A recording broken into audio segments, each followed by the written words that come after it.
दोस्तों आप लोग कैसे हैं। आई होप कि आप लोग अच्छे होंगे और स्वस्थ होंगे, साथ में बोर्ड एग्जाम के लिए काफी अच्छी तरह से तैयारी कर रहे होंगे। दोस्तों आप सभी को पता होगा कि बोर्ड एग्जाम के लिए काफी अच्छी तरह से तैयारी करें ताकि बेहतर से बेहतर अंक प्राप्त कर सके। दोस्तों आज के इस वीडियो हम देखेंगे क्लास 10 एनसीईआरटी पैटर्न पर आधारित हिंदी के ऑब्जेक्टिव क्वेश्चन आंसर जो कि आपके बोर्ड एग्जाम के लिए काफी महत्वपूर्ण है। दोस्तों आप लोग भी बोर्ड एग्जाम के लिए तैयारी कर रहे हैं तो वीडियो को शुरू से लेकर लास्ट तक बने रहे, क्योंकि यह वीडियो आपके लिए बेहद ही खास होने वाले, लास्ट तक के बने रहे। नमस्कार दोस्तों, मेरा नाम सोनू, आप देख रहे education by Gupta ji YouTube channel पे नए चैनल को सब्सक्राइब कर ले, साथ में बेल आइकन उसको भी दबा के लाइक कर ले ताकि लेटेस्ट वीडियो आपको मिलता रहे सबसे पहले। दोस्तों वीडियो को शुरू करने से पहले वीडियो को एक लाइक कर दे, क्योंकि आपके लिए हम काफी मेहनत करके वीडियो बनाते हैं तो एक लाइक तो बनता है, तो एक लाइक कर दे। साथ इस वीडियो को अपने व्हाट्सएप ग्रुप फेसबुक ग्रुप में भी शेयर कर दे ताकि जो भी छात्र इस वर्ष एग्जाम देने वाले हैं वो भी जुड़ सको, भी तैयारी करके बेहतर से बेहतर अंक प्राप्त कर सके। दोस्तों आपको बता दें इस वीडियो में हिंदी के जितने भी प्रश्न काफी महत्वपूर्ण प्रश्न है, सही प्रश्न को आप लोग ध्यान सुने, कोशिश करके अच्छी तरह से याद कर सके, अच्छी तरह से समझ सके। तो चलिए दोस्तों इस कमाल की वीडियो को शुरू करते। इससे पहले आपको बता दें इस वीडियो में जो भी प्रश्न है जो कि किसी न किसी वर्ष बोर्ड एग्जाम में पूछे गए प्रश्न है, तो सही प्रश्न को आप लोग अच्छी तरह से याद कर ले। एक एक करके सही प्रश्न को देखेंगे तो आप लोग वीडियो को लास्ट तक बने रहे और सभी प्रश्न को अच्छी तरह से याद ले, क्योंकि ये जो प्रश्न है आपको एग्जाम में 2 नंबर में और साथ में हम बात करें तो 5 नंबर एग्जाम में पूछे जाएंगे। स्क्रीन पे आप देख सकते हैं हिंदी की जो प्रथम प्रश्न कह रहा है कि बहादुर के आने से लेखक के घर और परिवार पर कैसा प्रभाव पड़ा। यानी कि बहादुर के आने से लेखक के घर और परिवार पर कैसा प्रभाव पड़ा, यानी कि उनके फैमिली में कैसा प्रभाव पड़ा। इसका आंसर की हम बात करें तो आंसर यहाँ पे देख सकते हैं, बहादुर के लेखक के घर आ जाने से उत्साहपूर्ण वातावरण हो गया। यानी तो कि बहादुर के लेखक के घर आ जाने से वहाँ के जो माहौल है यानी कि उत्साहपूर्ण वातावरण हो गया। वह अपने हंसमुख स्वभाव और मेहनत के बल पर सबका दिल जीत लिया था। यानी कि जो बहादुर है वह अपने हंसमुख स्वभाव और मेहनत के बल पर सबका दिल जीत लिया था, लेकिन धीरे धीरे घर के लोगों का आदत बिगड़ते गए। यानी कि उस घर में जो भी व्यक्ति थे उनका आदत जो कि बिगड़ते गया। ठीक है, और यहाँ पे देखते कि सभी लोग आलसी होने लगे। यानी कि उनके घर के जितने भी लोग थे वह सभी लोग आलसी होने लगे। बहादुर जब तक घर था तब तक घर में खुशियां का माहौल छाया रहा। यानी कि बहादुर जब तक उनके घर में था तब तक खुशियां का माहौल छाया रहा, काफी खुशी था। ठीक है, तो इसी के कारण जो कि हम बात करें तो बहादुर है जो कि भाग गया था, क्योंकि वहां पे हम बात करें उनके कुटुंब जो तो उनके चोरी के एग्जाम में लगा दिया, उनके जो बेटा था उन पे काफी जो कि मारपीट करता। ठीक है, इसी कारण बहादुर भाग गया था। अगर आप पूरा कहानी पढ़ते हैं तो आपको अच्छी तरह से समझ में आ जाएंगे। अगर आप इससे रिलेटेड बोर्ड एग्जाम में अच्छी तरह से लिख देते हैं तो आपको काफी अच्छे अंक मिल जाएंगे। चलिए एक बार हम फिर से यहाँ पे प्रश्न को देख लेते हैं। ठीक है, तो यहाँ पे जो प्रश्न करा है कि बहादुर के आने से लेखक के घर और परिवार पर कैसा प्रभाव पड़ा, तो आपको उत्तर में लिख देना है कि बहादुर के लेखक के घर आ जाने से उत्साहपूर्ण वातावरण हो गया। वह अपने हंसमुख स्वभाव और मेहनत के बल पर सबका दिल जीत लिया, लेकिन धीरे धीरे घर के लोगों का आदत बिगड़ते गया। घर के सभी लोग आलसी होने लगे। बहादुर जब तक घर था तब तक घर में खुशियां का माहौल छाया रहा। तो चलिए दोस्तों हम अगले प्रश्न की ओर चलते हैं। अगले प्रश्न यहाँ पे देखते जो दोनों प्रश्न काफी महत्वपूर्ण प्रश्न है और काफी बार यही प्रश्न एग्जाम में पूछे गए हैं। तो स्क्रीन पे जो यहाँ पे प्रश्न कराई कि सीता अपने ही घर में घुटन क्यों महसूस करती थी। आपसे एग्जाम में पूछ सकता है कि सीता अपने ही घर में घुटन क्यों महसूस करती है, तो आपको उत्तर में लिख देना है कि सीता के पति के मरते ही घर की स्थिति दयनीय हो गई। यानी कि सीता के पति के मरते ही घर की स्थिति है जो कि दयनीय हो गई। ठीक है, बेटों में आपसी भेदभाव उत्पन्न हो गए। यानी कि उनके जो बेटे थे उनमें आपसी भेदभाव उत्पन्न हो गए।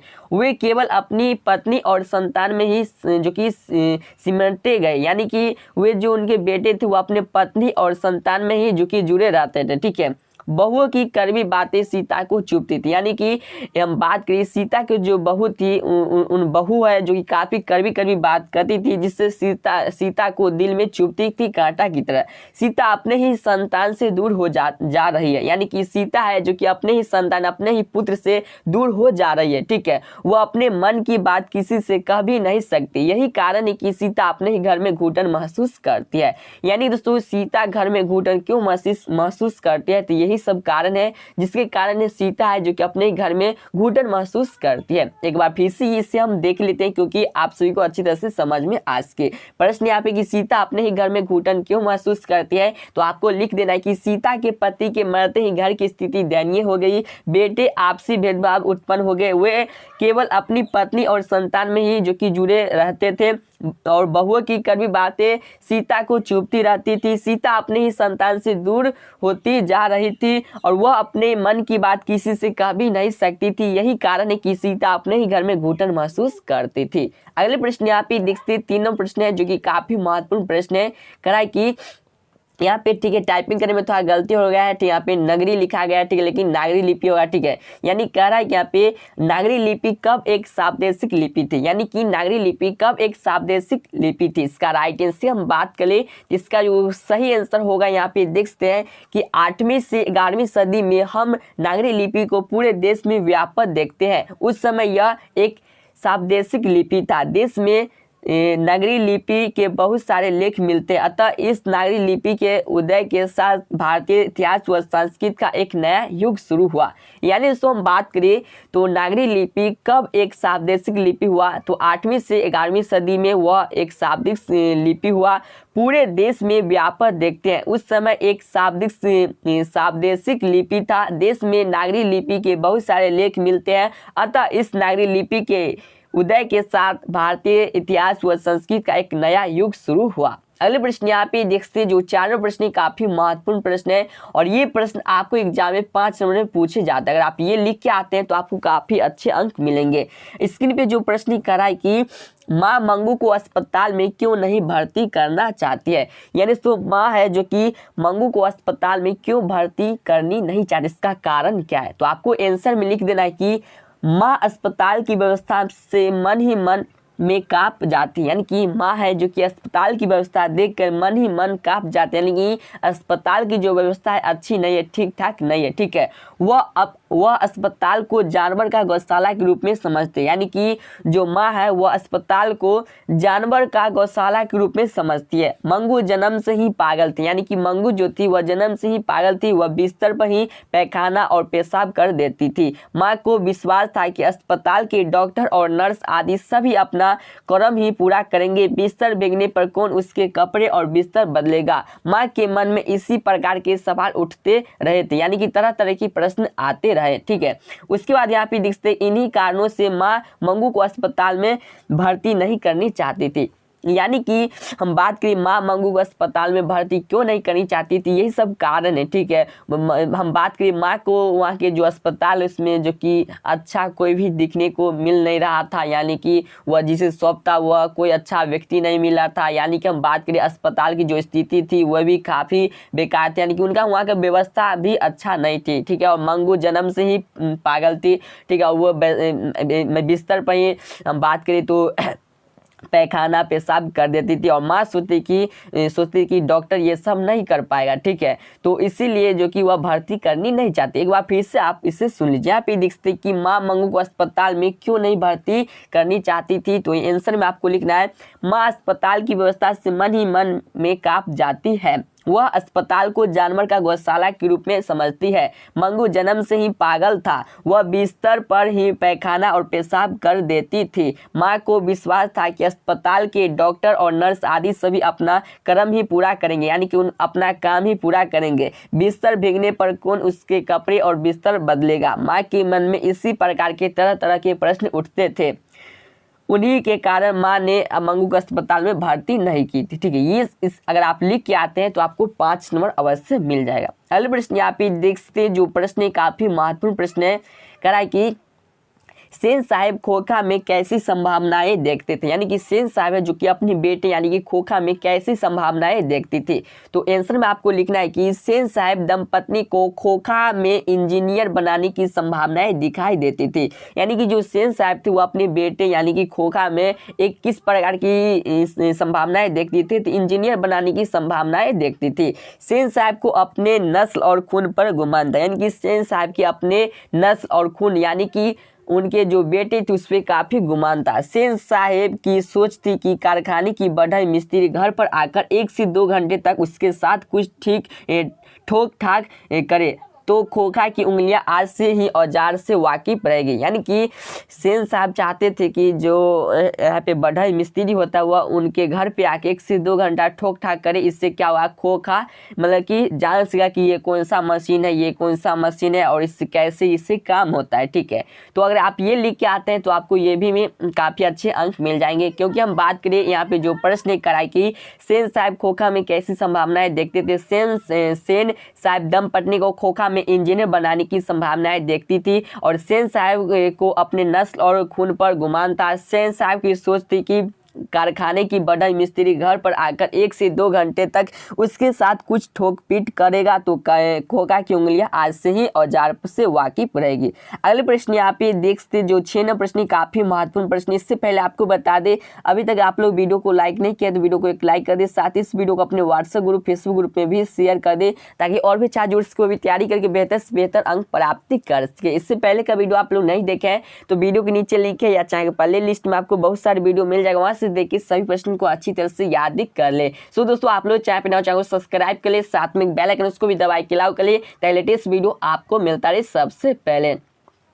सो दोस्तों, आपको बता दें, इसका पीडीएफ लेना चाहते हैं तो आप लोग टेलीग्राम चैनल से जुड़ सकते हैं जिसका लिंक वीडियो के नीचे मिल जाएगा, या आपको टेलीग्राम पे जाना, वहाँ पे आपको सर्च करना है एजुकेशन बाय गुप्ता, जो वहाँ पे आ जाएगा और आप वहाँ से जुड़ सकते हैं और ये आपको वहाँ पे मिल जाएगा। साथ में एग्जाम के टाइम में काफ़ी हेल्प मिलेगा। तो यहाँ पे जो प्रश्न देख सकते हैं स्क्रीन पे की 6 नंबर प्रश्न कहा है कि बहादुर का चलित चित्रण कीजिए। यानी कि बहादुर का चलित चित्रण कीजिए, यानी कि उनके बारे में जो भी आप शुरू से लेकर अंत तक देखे हैं जाने हैं इसके बारे में आप लिखें। तो उत्तर में आपको लिख देना है कि बहादुर कहानी का नायक है। यानी कि हम बात करिए बहादुर कहानी का एक नायक है, ठीक है, जिसकी उम्र 13 से 14 साल है और ठिकना कद, गोरा शरीर और चपेट मुंह वाला बहादुर अपनी माँ की मार के कारण नेपाल से भागकर नौकरी करता है।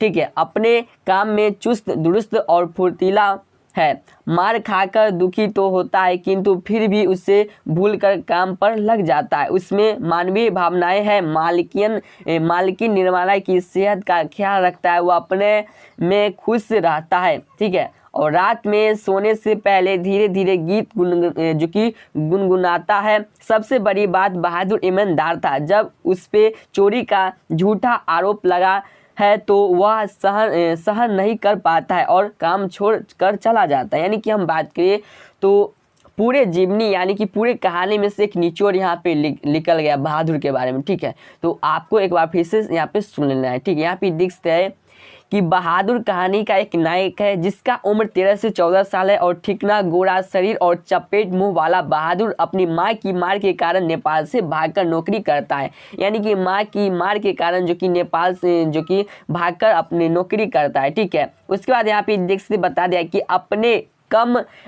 काम में चुस्त दुरुस्त होकर फुर्तीला है। ठीक है, मार खाकर दुखी तो होता है किंतु फिर भी उसे भूल कर काम पर लग जाता है। उसमें मानवीय भावनाएं है। ठीक है, मतलब की मानवता है। ठीक है, और मालकिन निर्मला की सेहत पर ख्याल रखता है। वो अपने में खुश रहता है और रात में सोने से पहले धीरे धीरे जो कि गीत गाना गाता है। ठीक है, सबसे बड़ी बात, बहादुर ईमानदार, यानी कि काफ़ी अच्छी लड़का भी है, काफ़ी मेहनती भी है और साथ में बात करें तो ईमानदार भी है। ठीक है, जब उस पर चोरी का झूठा आरोप लगा तो वह सहन नहीं कर पाता है और काम छोड़ के भागा था। यानी कि हम बात करें जो निर्मला की यहाँ पे रिलेशनशिप में जो कुटुंब आया था वह इनके ऊपर चोरी का इल्जाम फंसा दिया, इसके कारण बहादुर छोड़ के भाग गया। ठीक है, अगले प्रश्न यहाँ पे दिखते जो 7वां प्रश्न है, काफी महत्वपूर्ण प्रश्न करा कि सच्चे लोकतंत्र की स्थापना के लिए भीमराव अंबेडकर ने किन विशेषताओं का आवश्यक माना। यानी कह रहा है कि सच्चे लोकतंत्र की स्थापना के लिए भीमराव अंबेडकर ने किन विशेषताओं का आवश्यक माना है। तो आंसर में आपको लिखना है कि सच्चे लोकतंत्र की स्थापना के लिए भीमराव अंबेडकर ने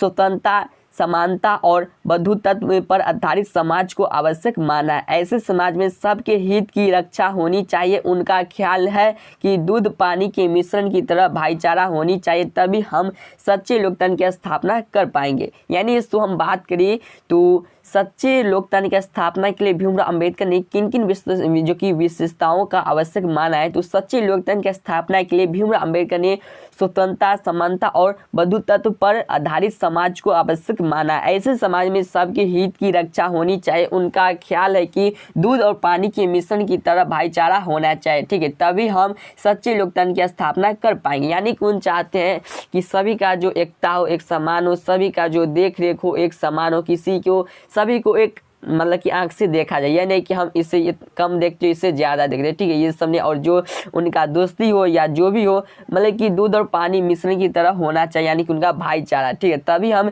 सच्चे लोकतंत्र की स्थापना कर पाएंगे। अगले प्रश्न यहाँ पे देख सकते हैं, जो 8वां प्रश्न है, काफ़ी महत्वपूर्ण प्रश्न है, क्योंकि इस वीडियो हमें 10 प्रश्न लिए है सब्जेक्टिव, जो कि आपके एग्जाम के दृष्टिकोण से काफ़ी महत्वपूर्ण है। यहाँ पे जो प्रश्न कहा है कि ऐसे लड़के आगे चलकर गुंडे, चोर और डाकू बनते हैं, 100% व्याख्या करें। यानी कि दोस्तों कह रहा है कि ऐसे लड़के आगे चलकर गुंडे, चोर और डाकू बनते हैं, 100% व्याख्या करें। तो आपको आंसर में लिख देना है कि हमारी पाठ्य पुस्तक गोधूली भाग 2 में संकलित नलिन विलोचन शर्मा द्वारा रचित विष के दांत शीर्षक कहानी से प्रस्तुत पंक्ति उदत्त है। सेन साहब द्वारा गिरधरधारी है, ठीक है, गिरधरधारी को सीख और चेतावनी देना था। सेन साहब कहते हैं कि जो लड़के बड़ों का सम्मान नहीं करते हैं, उनका कहना नहीं मानते हैं, बुरी हरकत करते हैं और माना करना पर मारपीट पर उतरते हैं, तो वे ही आगे चलकर गुंडे और चोर डाकू बनते हैं। यानी दोस्तों ये जो पंक्ति है ये सेन साहब बोले थे, किसके, गिरधरलाल के बेटा पर बोले थे, ठीक है, कि ऐसे ही लड़के आगे चलकर गुंडे चोर बनते हैं, ठीक है। क्योंकि हम बात करें तो जो गिरधरलाल का पुत्र था यानी कि बेटा था, वह क्या किया था कि सेन साहब से मुंह लगा लिया था। तो इसी को देखते हुए सेन साहब गोछा के मतलब गुस्सा होकर ये बात बोले थे। तो आपको ये बात लिख देना है कि हमारी पाठ्य पुस्तक गोधूली भाग 2 में संकलित नलिन विलोचन शर्मा द्वारा रचित विष के दांत शीर्षक कहानी से प्रस्तुत पंक्ति उक्ति होती है, यानी कि उदित होती है। सेन साहब द्वारा गिरधरधारी को सीख और चेतावनी देना था। सेन साहब कहते हैं कि जो लड़के बड़ों का सम्मान नहीं करते, उनका कहना नहीं मानते, बुरी हरकत करते और माना करने पर मारपीट पर उतारू हो जाते हैं, वे ही आगे चलकर गुंडे और चोर डाकू बनते हैं। तो ये जो आप लिख के आइएगा तो आपको काफ़ी अच्छे अंक मिल जाएंगे। अगले प्रश्न यहाँ पे देखते 9वां प्रश्न कह रहा है कि मनुष्य बार बार नाखून क्यों काटते हैं, मनुष्य बार बार नाखून क्यों काटते हैं। तो आपको आंसर में लिख देना है कि मनुष्य नहीं चाहता कि बबर युग की कोई निशानी उस पर न रही, इसलिए मनुष्य बार बार जो कि अपनी नाखून को काटते रहते हैं। यानी कि मनुष्य बार बार नाखून क्यों काटते हैं, तो मनुष्य नहीं चाहता है जो कि पुरानी जो हमारे पीढ़ी थे, जो जिस प्रकार नाखून बढ़ा के रखते थे, ठीक है, मतलब कि नाखून को अपना जो कि तलवार के रूप में मानते थे, हथियार के रूप में। तो इस ये जो पीढ़ी है ये चाहते हैं कि हम इस प्रकार नहीं रखें, ठीक, इसीलिए जो कि अपने नाखून को साफ सुथरा कर लेते हैं, यानी कि काट लेते हैं, ठीक है। तो ये अगर आप लिख के आते हैं तो इसके में भी आपको काफ़ी बेहतर अंक मिल जाएंगे। अगले प्रश्न यहाँ पे देखते 10वां प्रश्न की कह रहा है कि लेखक के दृष्टि में सच्चे भारत के दर्शन कहाँ हो सकता है। यानी कि आपसे एग्जाम में पूछ सकता है कि लेखक के दृष्टि में सच्चे भारत के दर्शन कहाँ हो सकता है। तो उत्तर में आपको लिख देना है कि लेखक की दृष्टि में सच्चे भारत का दर्शन गांव में हो सकता है। यानी कि लेखक है जो यानी कि जो राइटर है उनके कहना है कि जो सच्चे भारत का दर्शन है वह गाँव यानी कि विलेज में ही हो सकता है, ठीक है। भारत गाँव का देश है और भारत किसानों का देश है, भारत की आत्मा गाँव में ही बसता है, इसलिए सच्चे भारत का दर्शन गांव में हो सकता है। तो फाइनली आपको याद है कि लेखक की दृष्टि में सच्चे भारत का दर्शन गांव में ही हो सकता है। भारत गांव का देश है और भारत किसानों का देश है, भारत की आत्मा गांव में ही बसता है, इसलिए सच्चे भारत का दर्शन गांव में ही हो सकता है। तो इस प्रकार से हम इस वीडियो में हिंदी के कुल यहाँ पे 10 सब्जेक्टिव प्रश्न देखे जो कि आपके एग्जाम के दृष्टिकोण से काफी महत्वपूर्ण थे। तो वीडियो आपको कैसा लगा ये भी नीचे कमेंट करिए। वीडियो पसंद है तो वीडियो को एक लाइक कर दे, साथ ही इस वीडियो को अपने व्हाट्सएप ग्रुप में भी शेयर कर दे ताकि और भी छात्र की तैयारी करके बेहतर से बेहतर अंक प्राप्त कर सके। सो दोस्तों आप लोग चैनल को सब्सक्राइब कर ले, साथ में बेल आइकन उसको भी दबा के लाओ कर ले ताकि लेटेस्ट वीडियो आपको मिलता रहे सबसे पहले। और इसके बाद और भी वीडियो इसका लेना चाहते हैं तो आप लोग नीचे कमेंट करें ताकि इसके ऊपर और वीडियो आपको सब्जेक्टिव क्वेश्चन पे मिल सके। और सो दोस्तों आप लोग चैनल को जरूर सब्सक्राइब कर ले। तो चलिए दोस्तों फिर के शॉर्ट वीडियो के साथ जय हिंद, आपसे का दिन शुभ हो।